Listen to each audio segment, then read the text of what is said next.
is good, y'all? I am Nasir Fanfan, joined by my good buddy Christopher Zepeda, and we are finally back with Weeb Weekly. It's been a long time since we did one of these. Back since I was in college, but I don't know if you guys can't tell from the background, but we are recording this at my school, so hey. But yeah, for those who don't know, Weeb Weekly is a show where we go over all things geek, weeb alike, talk about everything, movies, comics, anime, you name it. But I believe this is the first time I ever did a Weeb Weekly with a co-host, especially Christopher Zepeda, who actually recorded all my Weeb Weeklies. So yeah, I'm glad you can join me today. Yeah, I mean, let's see how this thing goes. First time in a long time I actually co-host with someone. I freaking don't do that often. Right. Usually behind the camera. Exactly, yeah. So yeah, there's actually been a lot of stuff to talk about. But let's just dive right in. The first thing I do want to talk about, going in, yesterday it was revealed that there was concept arts for Batman Beyond. I believe it was Phil Miller or one of the directors had pitched one of the directors from the Across Spider-Verse. I believe it's Into the Spider-Verse. I believe that's how they call it, their trilogy at this point. I think it's the Spider-Verse trilogy. Yeah. At this point, you just call it the Spider-Verse trilogy. Exactly. But yeah, regardless, the director of the Spider-Verse trilogy had pitched Batman Beyond, an idea of Batman Beyond in the same sense of the Spider-Verse, where it would have the same sort of 3D, 2D animation mix, which I don't know if you saw all the concept art, but it looked fantastic. And Warner Bros. Said no to this twice. So, obviously we're working in media, so we're media students. We kind of, we need to learn, we should understand, I guess, their reasoning, why it might not work. And I actually, because a lot of people said why this doesn't make sense, I actually have a couple theories why I think they would have turned it down, but I would love to hear your reason first. So I think one of the main reasons is that Warner Brothers doesn't want to kind of copy off of Spider-Man and Marvel and Sony. They kind of feel like they'd rather do their own sort of philosophy in business, especially since the failures of the DCEU. They're just thinking, when they try to copy Marvel, it always didn't work for them. So remember, the Spider-Verse movies were not even in concept before the Batman Beyond. So this is all before Spider-Verse, if that's what you're worried about. But my bad, go ahead. No, I think that's also part of it, too, is that they feel as though if they didn't come out with it first, but they kind of feel like they'll feel a little bit like copycats again. And as well as I think Warner Brothers is kind of weird in that they have their set stone sort of animation style for whatever films they do. Yeah, the DCAU, or rather DC Anime Universe, for those who don't know. Yeah, and they never really changed that up. They always kind of maintained that same sort of stylistic, artistic views on that. And to be fair, it works for them. It looks amazing. You can rattle off a bunch of DCAU films that are great compared to DCEU films. But I think that's what the main reason may be for me, is that they have their set style and set sort of artistic view, and they kind of don't want to go off from that, which is kind of understandable. But sometimes it's better just to take a risk than just stick with the same old formula. But the formula's worked, so we'll see how that goes. Right.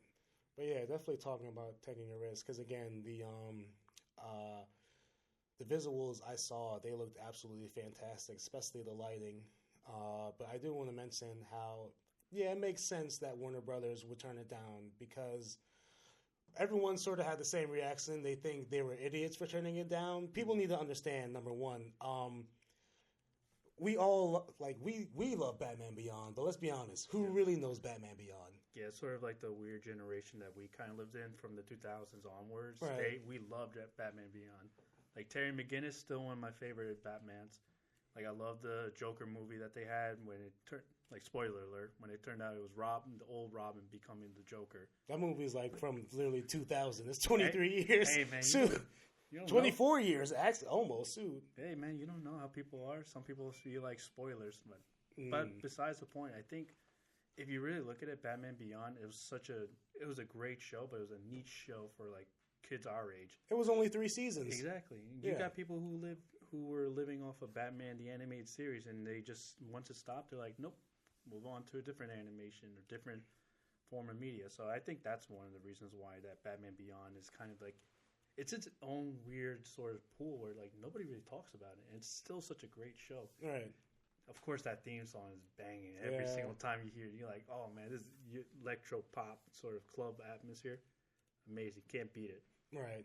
But yeah, the main point I do want to make is that, yeah, of course we know Batman Beyond, but you look at Batman Beyond as a franchise itself, I don't want to say it's underrated, but it's more like underground because, of course, like we have that small sort of following that it does have. So I can understand Warner Brothers' issue with getting this big budget animated film for a subject, which again, not a lot of, you have plenty of people with fond memories, but this is going to be a whole new experience for a lot of people. And it's like, do you want to risk putting in money, especially because I think the Spider-Verse films itself was at least $125 million budget for the first one. And because, again, I don't think people realize, too, I want to ask you something specifically. Good. And be honest with me. Did you know about Miles Morales before the Spider-Verse? Personally, I kind of knew a little bit, but that's just because I kind of played a lot of like Marvel games, a lot of like comic games, so I kind of knew. And plus, I also watched like the old like back in the day the Spider-Man animated series, so they had that Spider-Man 2099, so I kind of knew about that type of stuff. But I get your point. Casuals do not know like that type of stuff. You tell them Miles Morales, like let's say during when Tobey Maguire was still Spider-Man, you tell them Miles Morales, they're like, who? Yeah. They ain't going to say, like, was that his friend or something? Yeah. Miles Morales, I believe, was created back in, 2012 or 2013. And he got a movie in 2018, which, of course, obviously, like, it's Spider-Man, so there's going to be a following for it anyway. Which you can make the argument, it's Batman, it's going to make money anyway. But again, when you look at a studio like Warner Brothers, who has had many, as you mentioned, has had many failures with its DCEU, and when you look at their animated projects, I don't think they even had a DC animated film that was released in theaters. No, except the last one I believe was Batman Mark of the Phantasm, all the way back in 95, 96. I want to say I felt like they did release Red Hood in the theaters one time. I believe that was straight to DVD, wasn't it? I'm not 100%. You know what you're thinking of? I think you're thinking of The Killing Joke. Well, yeah, of course that, but that's like... Yeah. It is what it is with those type of movies. But I get your point. They don't really do animation movies. Not a high-budget animated film. Not like a Pixar level where you would spend over $100 million on the budget. Yeah, especially on the trailer, the promotions, all that. It makes sense. Yeah, because you're spending at least upward of 100 and most likely 200 million on profits. So Warner Brothers already took a big sink when we go back talking about, the Batgirl film that was just locked in a vault, entire film that was finished. Mm-hmm. So, we understand, Warner Brothers is a company that they clearly, I think they do understand us fans, and I think adding James Gunn to the DCEU head shows that they do care about fans, but at the end of the day, it's about the bottom line. Bottom line money. And they can't fail with that. You know what's one thing I think they also don't want to do, which is kind of respectful, I'll give them that, is that they don't want to recast Batman since Kevin Conroy just passed away. So it'll be kind of weird to hear a different old Batman, especially back then. Well, actually, when you think about it, because again, this was pitched a while ago, so depending on when it will be released in terms of animation, because I want to mention this too, the little controversy with Kevin Conroy. A lot of people are saying how his last voice role in the Suicide Squad was kind of disrespectful toward him. I'm not going to say spoilers, but the name of it is literally Kill the Suicide Squad. I'll let you guys guess what happens. But that was his last role. So imagine if Kevin Conroy's last voice role was in a Batman Beyond animated film. So yeah, that would be an amazing send off. But again, looking at a company like Warner Brothers, who has taken so many financial hits, at this point, they just gotta be smart. Yeah. And absolutely, because the thing is, we know, as fans, we will take risk on things that we like. But again, going back to Batman Beyond as a whole, it's very niche. Yeah. I do not, as an executive, if I was an executive, Warner Brothers, and I was pitched this idea, I wouldn't mind going through with it, but in the back of my head, I'm still going to wonder to myself, is this really going? Is this going to gross like over 500 million? Or is it like it might make money, but is it going to make like money? Yeah, they're thinking, is it going to go Spider-Man in Spider-Verse type money? Yeah, and even then, it's just like shit, not even Spider-Verse money, like regular Marvel money. Like you're talking, like they want like that Marvel money. Yeah, let's put it like this: they need that type of money to get themselves back into it, because after the failures of Blue Beetle, Aquaman, Lost Kingdom, I'm forgetting one more other film that just happened. Shazam, Fury of the Gods, and all that nonsense. I mean, Marvel hasn't had a great year either. Yeah, but you know what the thing is? Marvel already had the backup from everything else, so they can slide with doing some weird, out of place type of building. Whereas DCEU already stumbled right off the bat, and then just trying to catch up. So they can't be. And I'm with you. If I'm an executive and I get this type of thing, this type of concept, or I think I'd be the same way. I kind of wouldn't take the risk, but in the back of my mind, I'd say, is it worth it, man? As a Batman Beyond fan, hell yeah, I want that film. Right. But as a... You got to look at it as a movie-going audience. Exactly. Yeah. Is everyone going to be, Batman Beyond, let's go watch it? Or they're going to be like, futuristic Batman, I'll pass. You know what? Honestly, that's why we're not executive producers, because we wouldn't know we wouldn't know what the audience would want. I mean, it could have been as big as Spider-Verse, if not bigger. We don't know, but I mean, I just want people to understand understand when you see people in the comments on the posts of these pictures saying, "Oh, Warner Bros. Is so stupid. Why won't we want this and that and the third?" It's like that's like a third of the voice. You know what I'm saying? You're like, this is like. You got a couple thousand comments underneath a post, but you got like millions of people coming to the theaters. You got to think big. So, and we're not saying that you have to always accommodate to the casuals, but we're just saying that sometimes you might have to think about it too. Because you can't just always just think, what does the niche crowd want? Or the marks, as people would say, the people who love that type of stuff. Yeah. Would they go for the fanboys and all that? Like we as fanboys, we want that, but bottom line is the bottom line, unfortunately, in life. But it is what it is. Shoot, anybody born after 2000 is probably not even going to know who Batman Beyond is. Oh my God, that makes me... because like Miles Morales, he has more recency compared to Batman Beyond. And of course they're making Batman Beyond comics, but again, you even talk about comic books. Who's really reading? Exactly. So again, but going into the next topic, it's funny actually talking about casuals, because... Speaking of casuals, there's actually a big game that has drawn in a lot of casuals. I don't know if you're playing it right now, but I think I'm talking about Tekken 8. So we're not going to talk directly about Tekken 8. I will just mention, though, I'm having a fantastic time with the game. Right now, I'm working on my mains is Victor, and I'm working on Lars right now. A little bit of Reina, but we'll see. I'm not really liking Reina, but I think I just got to put more time into her. But you can't do Electric Godfist? Electric Wind Godfist? It's annoying. No, I can't. Perfect timing. No, bro. People just mass when you're in the beginning stages. It's so annoying. But I like talking about Tekken 8. I actually don't want to talk about the game itself. I want to talk about a little controversy with that game as well, because obviously you saw the new first DLC character, Eddie. My boy Eddie Gordo. Yep, and because you're a Tekken fan, of course. Of course. So, Eddie's design throughout the years. Yeah. So it's like this... Capoeira, yeah. He actually still does... I don't know if you saw the new trailer. He's doing the dancing in it, yeah. That's fine. It's Capoeira. They still maintain that. Got the crop top, got the yellow and green pants, Brazil, all that type of stuff. Yeah. I remember he used to just have dreads back then. The long dreads. But, going off that point...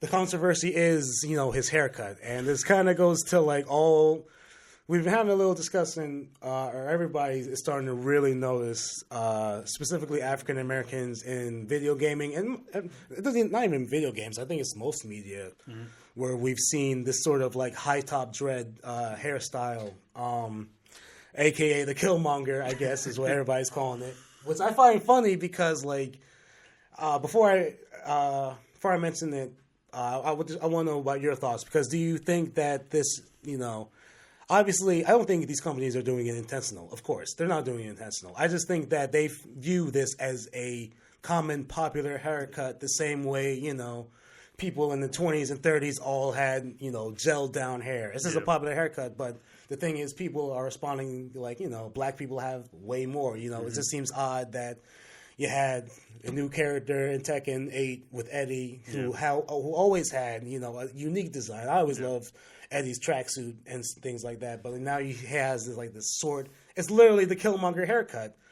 And I don't know. Do you think there is do you think there's a real underlying issue with the sort of similarities in black haircut? Because you don't want to give the impression that these companies view black men in one certain style. Do you think people are overblowing this problem, or do you think that it's just something that is just a phase? I think right now it's kind of both a phase and sort of a systematic kind of issue, because you kind of can look at it in two ways. You can look at it during the 90s and 80s video games. What was the typical black character used to have? Was it an afro, which is kind of okay, kind of stereotypical, but you kind of understood it at the time. But now, from the late 90s into 2000s, they actually did let all the sort of styles go. They had different characters having different styles and everything. So it's one of those things that's changed. So I don't know. I honestly, if I'm being honest with you, I think it's just a phase right now. But if it keeps going on and on, there might be a little bit of an issue there, because it's sort of you're not even representing everyone, every different stylistic. Look at your hair for example. It's you don't got the Killmonger hair. It's got a regular high top. Yeah, so. Exactly. And people just automatically assume that you have to have your hair like that. Our cameraman doesn't even have that type of style. And he got dreads. Yeah, exactly. Standing up. Yeah. Yeah, and it's always so different now. But I don't know. I think it might be an issue because you already got Killmonger, of course, in the movies. Echo, you said? Well, I'm just gonna because I do want to make one thing. I do want to clarify one thing. I think people forget that Echo from League of Legends was technically first with the haircut. So they've been had black people on this kind of haircut. But yeah, just to give a rundown of kind of the standouts that people have made comparisons to. Obviously we just recently had Eddie, we had Miles in the new Spider-Man game, which a lot of people were confused because he already had a good haircut. Yeah. It's because he doesn't even look good with the dreads, if I'm being honest, because he doesn't even match his new costume. Yeah, he was clean with the other. Was just clean. Yeah. So because you had it was there was another issue. Sort of the character in Overwatch. Oh yeah, Overwatch too, of course. Yeah. Well, Lucio, I think he has more traditional dreads, but they started giving him DLC colors. Yeah. So it's all right. No, there's I'm sure there's more examples we can name, but just off the top of my head, the people have been complaining specifically, about Eddie, Spider-Man, of course, because who else was it? There was someone else who recently had that kind of haircut too. I can't think of it, but Echo, Echo, I think really started it. Yeah. Because, excuse me, in terms of why it's in video games, I think Echo was the reason. Now, in terms of media as a whole, which I don't think this haircut is too crazy. You don't see people obviously in movies and stuff like that with their haircut. That's what I was gonna ask. Someone do you actually see that in real life? That type of haircut a lot around, or not really? I've never seen that haircut, honestly. I've only seen it in the movie. People usually just have the regular dreads, or they have it in a bun with a high. I never but I'm not gonna lie. I'll just be honest. It's a cool haircut. I would have it, but hey man, yeah, don't have it in every black, character. It does, it's a little. It's repetitious. It's very. I'm not gonna say it's offensive because it's not. I think just that you just want to show more style, show more different stylistic views on the hair. I agree. I want you want to see everyone have different styles. You want everyone represented with whatever hairstyle they got. Yeah, these companies that do it, obviously Insomniac, Bandai, all whoever else, they choose these styles because they don't think it's a black haircut. They think it's a cool haircut for black people. There's a difference. Yeah. They don't think it's an average black person haircut. They think it's the black haircut black people think it's cool right now. That's what it is. So I don't want people to think that Like, let's face it, it is a cool haircut. Yeah, Like, no, it looks cool on media, but like in real life, because in real life, I don't even think dreads stand up like that. So I wouldn't know. But yeah, but I think it's getting at this point a little overblown. It might just be a phase right now. Yeah, it's a phase, but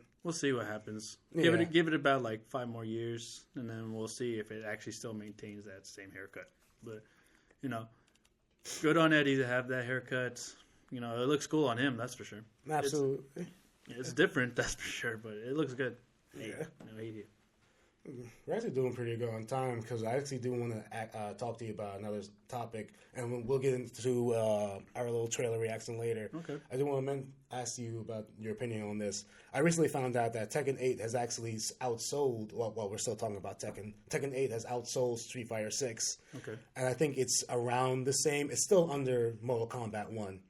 But I do want to ask you, again, going back to this casual perspective, okay. Why do you think that a game like Street Fighter 6 didn't sell as well as Tekken 8? Because I do want to mention that Street Fighter 6 has some really good hype around it.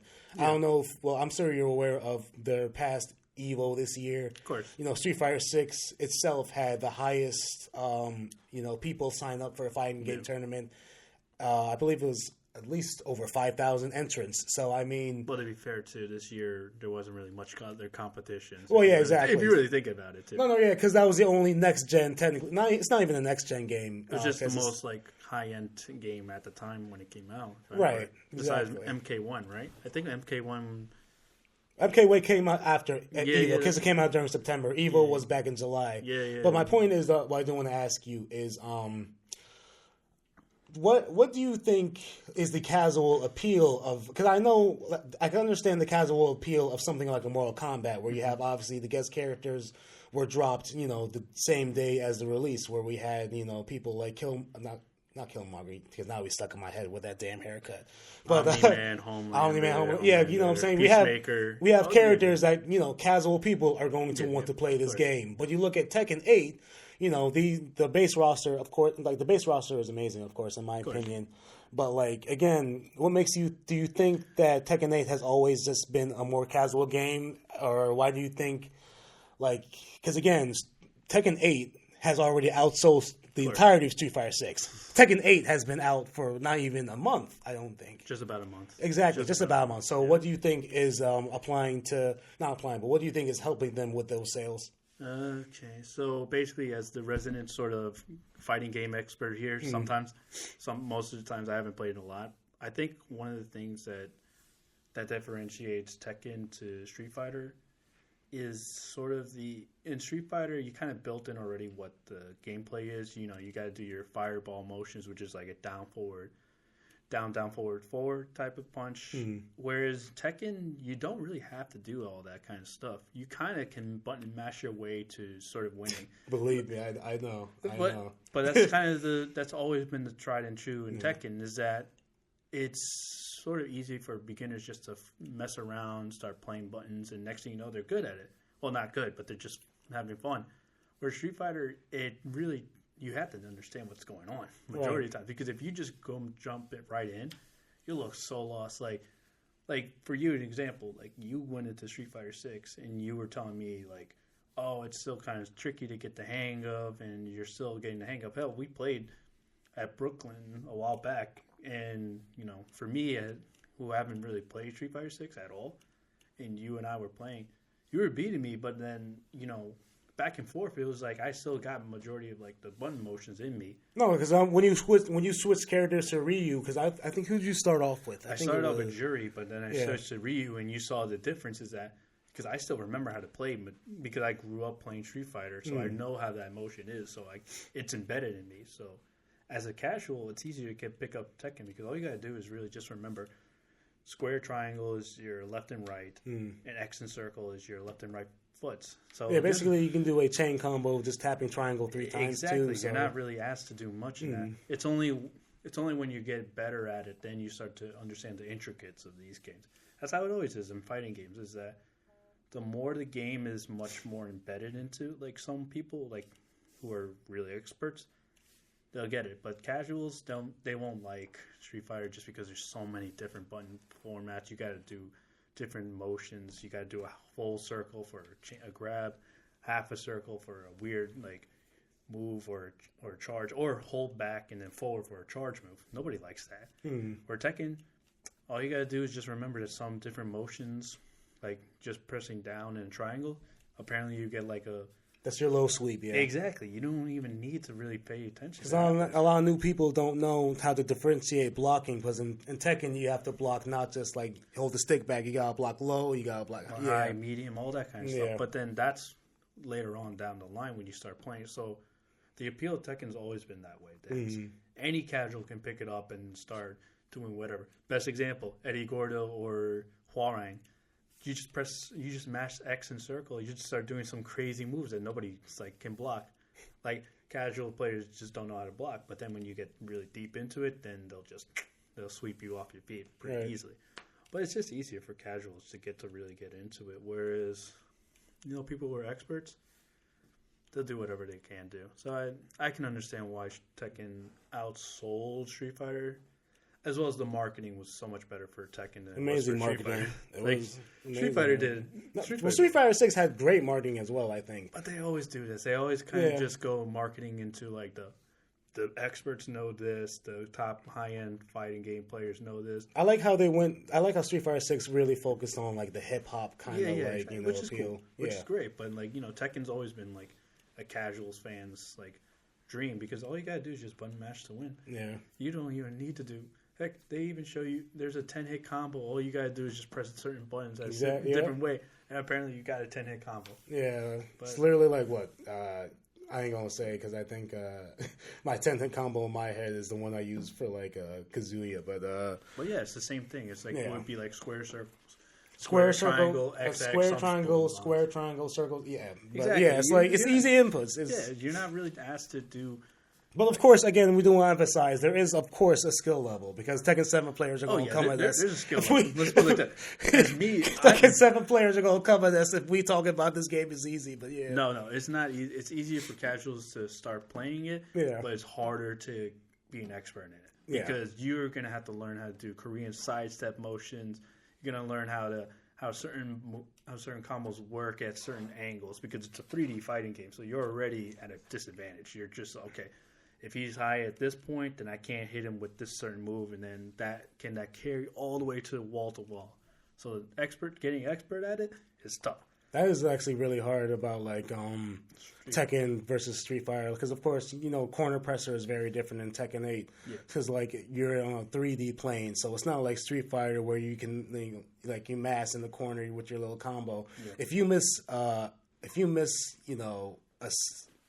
hit, or like you whiff on a hit in Tekken 8, your combo's over and they can just move anywhere on the screen. So exactly. It's funny, because my thing is like when I look at these games, as a whole going in, I'm thinking to myself, Street Fighter actually looks easier than Tekken, because you gotta be aware, because of course it's one thing with inputs. It's another thing with actual awareness in a game. Yeah. Because of course, with Tekken, like you mentioned, you have movement everywhere. You can move the stick up, down, and you're moving. So you're side shuffling. You're going back and forth. With a 2D fighter like Street Fighter or Mortal Kombat, you're locked in that one direction. So I do think I just found it kind of not absurd, but it is insane to think that a game that has been out for the amount of time to outsell Street Fighter 6, which again it absolutely deserves. Tekken 8 is a great game, and I think Tekken in general has always had a better exposure to just being around the world, because your roster essentially, I don't think your roster has multiple characters that speak different languages too. Which I think is very it's a weird sort of setup they do. Well, that's cool. I think that's very cool. It's no, I mean sort of where you got a Frenchman speaking to a Japanese man, and yet they still understand each other. It's what's going on? It's great, but it's one of those things. You know what else it is that why Street Fighter doesn't really do as well compared to Tekken in this sense is that Tekken usually always takes a long time to make a new game. They don't really consistently make. It's never a year or two. Sometimes it's usually 3 years, 4 years. Street Fighter, unfortunately, they kind of chip Well, the thing between Street Fighter 5 and 6, that was a long wait. That was for usable. Usual, but in general, like Tekken usually does the same idea. Yeah. Yeah, there may be 8 games, but let's put it like this: Tekken 1 was like people don't even consider cross tag all that stuff. Exactly. So. No, I'm not talking about that. I don't want to talk about that in the game. That was a nonsense game. But I'm saying in general, like best example I can give you, Tekken 3 was like 1990 something, 95, 97, I want to say. 97, yeah. I actually have it in my house. And then Tekken 4, you know when Tekken 4 came out? When the PS2 was out, which is So around it's like not 2002, 2003 or 4. Yeah. So you see that's a huge jump. And then the same thing with Tekken 5 wasn't out till like 2008. No, 2006. That was a closer gap. And then 2000. They move along with, I think, the new console releases. Yeah, exactly. They kind of do it like that. Like, they'll release their games kind of like toward the beginning. Like, Tekken 8 is the exception, but like, you know. How far was Tekken 7 into the PlayStation's lifespan? I think it came very early when the PlayStation was released. Like Tekken 6 was pretty much right as launch, like close to launch with PS3. And the same thing with Tekken 7 was kind of the close launch with PS4. Yeah, because they took a lot of time with Tekken 8. Yeah. But it shows because they took all the money from Tekken 7 and just put it into this game, I think. Yeah. And plus they always hype their DLC way better than Street Fighter 6. Best example, I forgot Ed's now a DLC character in Street Fighter 6. Yeah, I saw his trailer. He actually had a pretty good trailer. Looks good, but then you're like thinking, what? That was the thing? I didn't even know he was a DLC yet. Do you know how many DLC characters they have released since the game released? I know AKI or Aki, Rashid, and I think... No, it's just those two so far. And yeah, I just wanted to make sure you got it, but yeah. I know, bro. Come on. Street Fighter. I know that. But I'm saying, like, you see, like, those two characters, you just, oh yeah, they're there. Yeah. That's kind of always been Street Fighter's problem. Their DLC has always been kind of eh. Well, I think, again, because going back to why I think Tekken also is so good with a casual audience, these games need to really start investing in guest characters again. I would say yes and no. I would say yes and no just because then you'll get the Mortal Kombat syndrome. Like, look at Mortal Kombat. What does it have? Omni-Man, Homelander, Peacemaker... I'm forgetting someone else. Peacemaker, Omni-Man, and Homelander. Yeah, but there's one more I'm forgetting. What we're thinking of, well, those three are like from but DC. But we're talking about Ermac. But I'm saying, but look what happened with MK1. Yeah. Look at MK1. Well, it's dying right now. The game is dying. Well, so. That's the thing about MK. Mortal Kombat's always been like that. They always have this weird, like, kind of vibe where it doesn't work. They have a great start, but then they fade out when I think that's more a fighting game in general. I think for the thing about fighting games, you gotta give it a good 2 to 3 months to really weeb out the casuals. Exactly. Because again, like when you're playing a fighting game, it's like we gotta see who's really going to stick to. That's true. Like who's really going like it's like one thing to play the story and all that stuff. That's why all like the new releases you've seen have so many extra stuff added to it. Exactly. Because, like, after, you do the story mode, let's say in the fighting game, you do little challenges, this, that, and the third, you really only got, like, online ranked. And, who's really going to commit that time? Because not a lot of people really want to commit the time to get better. Because, like, I look at MK as more of a party game at this point. Why people buy it. But, I think also, too, is Mortal Kombat... Not to dive in, not to really kick dirt while they're down. Is that they're always so weird with the DLC. They always like have these look at this great pack of DLC characters. Sporadically, barely show them half the time. It's like, what is it? Omni-Man just came out. We're not going to get Homelander and Peacemaker till like God knows when. They only showed a little snippet during Ermac's trailer for Peacemaker, and that wasn't even really gameplay. It was just his model, but yeah. And that's what's always happens. Mortal Kombat always has this problem. Look at MK11. You tend to forget who's like part of the DLC. It's like what? RoboCop, Rambo, Terminator. Was the Turtles a part of that, or what? No, I think of Injustice 2. Yeah, okay. Well, you see how like it's like, and then look how bad, like look how dead MK11 was. Yeah. I think Mortal Kombat. I think one of the things they should be doing is kind of go with the Tekken route. Take some time, like. Do a little time search to get what the story, what you guys want to do. Yeah. Because nobody cares about fighting game stories. That's what it is. I can give you the basic Street Fighter story, and yet it's still convoluted. Mortal Kombat's just got even more convoluted nowadays with that story. I'm not going to get involved in that. But, like we say, Tekken is a casual's ways to get into fighting games, but it's also a casual's way to not want to play the game anymore once you start playing an expert. Yeah. That's the best way to go. No, I think you can really tell the player base for a fighting game within the first 3 to 4 months after people really, because that's around the time when you sort of even if you're doing online, after 3 to 4 months, you should at least be in the higher ranks because when you actually verse people who really know how to play the game, we gotta see who's gotta stick around. Yeah, they're gonna wipe the floor with you. And as someone who used to play a lot of fighting game tournaments, not fun at all. Let's put it like that. Yeah, but we went a little over, but I love fighting games. But one thing I do want to mention before we watch this Borderlands trailer, which we got up, this isn't really a question, but this is more of a prediction because I think. I don't know about you. I'm looking at the lineup of what we just talked about. This is probably going to be the biggest Evo in ever. I think it probably will be. I mean, it really does depend on two factors. A, how big is Mortal Kombat going to be by that point, and who's going to be the sort of bottom tier games. But those are some of the hypest ones because a lot of those tournaments always have Well, the big three is definitely going to have. Well, the big three is going to be hype, but I'm saying the bottom cast, the undercard, because the undercard, be it as it is, sometimes is one of the more fun aspects of Evo. Yeah. I remember years ago when King of Fighters was on. King of Fighters, I want to say 14 beforehand. I don't remember which. What's the current one? 15? Maybe. Okay. But King of Fighters back when it was 2D looking sort of sprite. Yeah. There was this hype moment where it was like it was Japan versus Mexico. It was one player from Mexico who was representing the whole country versus the Japanese player. And it was a battle. It was a great finals because the guy from Mexico literally went from losers finals and got his way to reset the bracket. It was one of the most hyped things. He almost won. He lost at the end, but it was one of the most hypest. Went to game 5, he probably lost, right?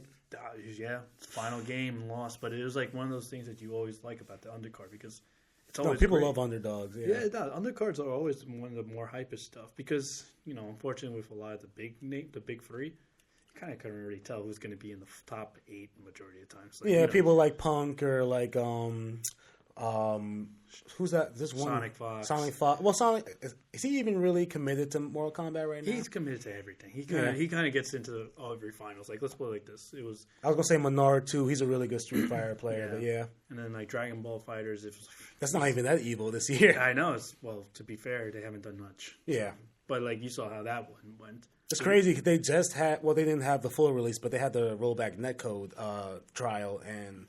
It just seemed. I was a little surprised that something like Under Nine Birth has made it again over a fighters, but to be fair, you just know what it.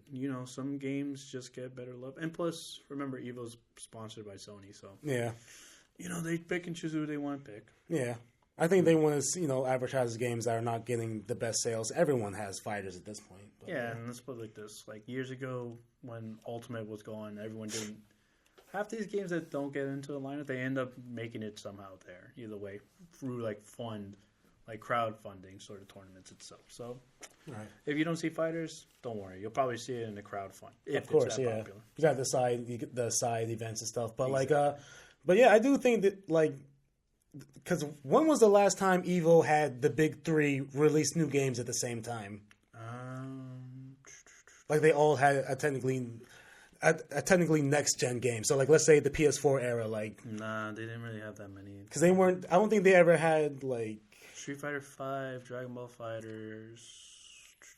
Probably that's about it. Because I remember back in the day, Street Fighter 4, 5, Street Fighter 4. Because obviously we've seen the games where we've seen the Evos where we had Street Fighter 5, Tekken 7, and then Mortal Kombat 11. But even Tekken 7, even Tekken 7 never really was an Evo type game. Yeah, remember half the new games that are coming out now. MK1, Tekken 8, Street Fighter 6. The only one that's really been the grandfathered in Street Fighter 6, because Yeah. Tekken's never really been that type of Evo. It took maybe 5 years for it to finally be Evo. Now people talk shit about Street Fighter, but Street Fighter is Evo. Yeah, Street Fighter really is you can't say Evo without thinking Justin Wong's freaking combo. That and they're bringing back Third Strike too. That's crazy. Well, to be fair, Was it Third Strike they're bringing back, or is it Third Strike? Yeah, it is Third Strike. Well, That's to be fair, it's one of the better Street Fighter games you'll ever play. It's broken. Don't get me wrong. It's broken. You got 3 characters. You got Chun-Li, Ken, and who else? No, not even Ken. Ken is good. No, he's you not. Don't think he's that good? No, it was Chun-Li, Yuna Yang, one of the two. The skater ones that did. Yeah. Yuna Yang, I think it was. What was it? I think it was Yun because he can do the double time. So I think it was Right. Yun. I think Ken's decent. I wouldn't say he's not compared to Chun or them, but you don't think so? No. Okay. In that game alone, Ken. Let's put it like this: Ken's not that great. He's not that great in that one. Okay. So it was really Yun and Chun-Li back in the day. They just broke the game. And Makoto as well, but she's kind of a niche character. And Elena was kind of trash. Was she good or was she trash? I'm trying to remember. She was decent. Because I play. I don't want to sound like I was there for the release of the game because I was probably in diapers when it released. But I played on my PC like Fightcade, of course. But yeah. No, I'm trying to remember because unfortunately I'm that old. I can't remember all these games, so I can't remember that type of stuff. But no, the point is, I'm not trying to make though that this is most likely going to be the biggest Evo of all time. You think? I think it is. I mean. It really does depend on the undercard. I mean, the top 3 are going to be top 3. Because also I do want to mention when you talked about you see the same kind of people. If we do get a turnout like this, I think it will be different because I don't know how focused you were on last year's events because there was this one guy. It was his first Evo, by the way. He made it to top 6 or 8 for the Tekken 7. Also, do you know who Umisu is? No, I don't know. Umisu is a player for Guilty Gear Strive. She started 2 or 3 years ago. That was her first Evo. She's a regular, of course, but I'm saying, she really started in Strive. Yeah. Her first game actually going to events was in Strive. So she, again, her first tournament got grand finals. She won. Yeah. Of course, it was with Happy Chaos, the broken character in that game. He's very broken. I don't know if you play Strive, but I've seen enough of gameplay where I can. Yeah, wow, but I mean, it's still also we can bitch about people using good characters. You still gotta be a good player. Oh yeah, you can use whatever good character you want, but that's about it. You still gotta be a good player to make it to Grands. But yeah, definitely, like I was saying, this is going to be, I think, the biggest Evo turnout ever, and I'm very excited to see if there's going to be any surprises. Because I would love to see a random, come like a Misu or someone like that, claim the prize because that's a big ass pot they got, $2 million. But going to the next topic, I do want to we're about to end. I do want to react to this Borderlands trailer with you. And real quick, I just want to ask you, what's your experience with Borderlands? Are you a fan? So I did used to watch the trailers, and I did play for one bit Borderlands 1, and I was kind of a fan. I mean, it's weird shooters with a story is kind of one of those weird... I fuck with looter shooters. It's a weird type of game, but, I appreciate the simplicity of it sometimes. Especially with multiplayer. I'm a big fan of Borderlands 2, and I actually like... 3 is all right, but I do want to check out this trailer, definitely. There's some big hype around it. All right, let's check it out. Oh, yeah. Hopefully Kevin Hart can make me laugh. That's something else. Okay. Now, that was one of the things I never even knew Kevin Hart was in this movie. I didn't even know. You told me about that. I'm like, what? He is? The costumes actually look damn good. Yeah, I reached... And the effects that's a damn amazing. Good effect, yeah. I just can't look at Kevin Hart and he always looks so out of He place. looks so out of place. What is this? Well, at least they're keeping in touch with the whole story. I don't even know the story of Borderlands. I just play the game, but you tell me if they're actually being accurate. I don't know. We'll see. Costume designs on point. That's the same. Yeah, it's the same kind of enemy, the dragon. Right. Honestly, doesn't look terrible. I was ready to hate this shit. Especially with that producers from Venom, Spider-Man. All right, now that does worry me. That worries. Uncharted worries the hell out of me. Yeah, that's shit. It's PP. Hilarious. Kevin Hart never change. My friend actually wants to see him during the summer. Okay. This better be rated R. I didn't even see Bobby Lee, too. What the fuck? Now, that'll be the bigger shocker if this is not rated R. That's Jack Black, by the way, as, I forget the robot's name, but that's, like, I gotta admit, Jack Black's a good fucking voice actor. I'm surprised. He surprised me, especially in Bowser, or Mario Brothers. Really? You're shocked by that? He was great in Kung Fu Panda. Yeah. I've always respected Jack Black as a voice actor. Kate Blanchett. That's kind of shocking, but we'll see how that goes. He's good at action movies. Yeah, Claptrap. That's... Okay, some new actresses. Kind of different. Of course, Jamie Lee. You say, of course, Jamie Lee. Why the fuck is Jamie Lee Curtis in the Borderlands movie? She's in anything, bro. She's almost in every movie you can kind of think of.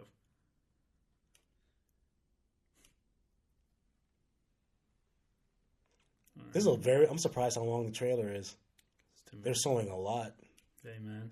It's a video game trailer, so they kind of have to show everything. All right. Borderlands. All right, we'll see. Okay. Of course.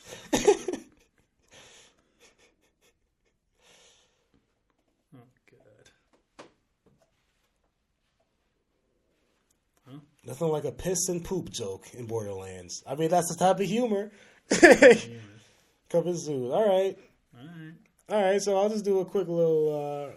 we're about to end it off, so we'll just do a little closing thoughts, and then we'll wrap it up. So you go first, as always.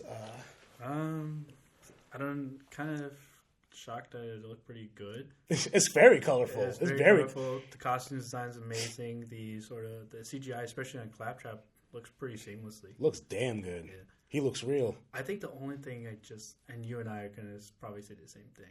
Kevin Hart just seems so out of place in this whole entire film. But at the same time... I mean, the whole one... Honestly, when the cast at first was revealed... You know what's funny, too? I thought...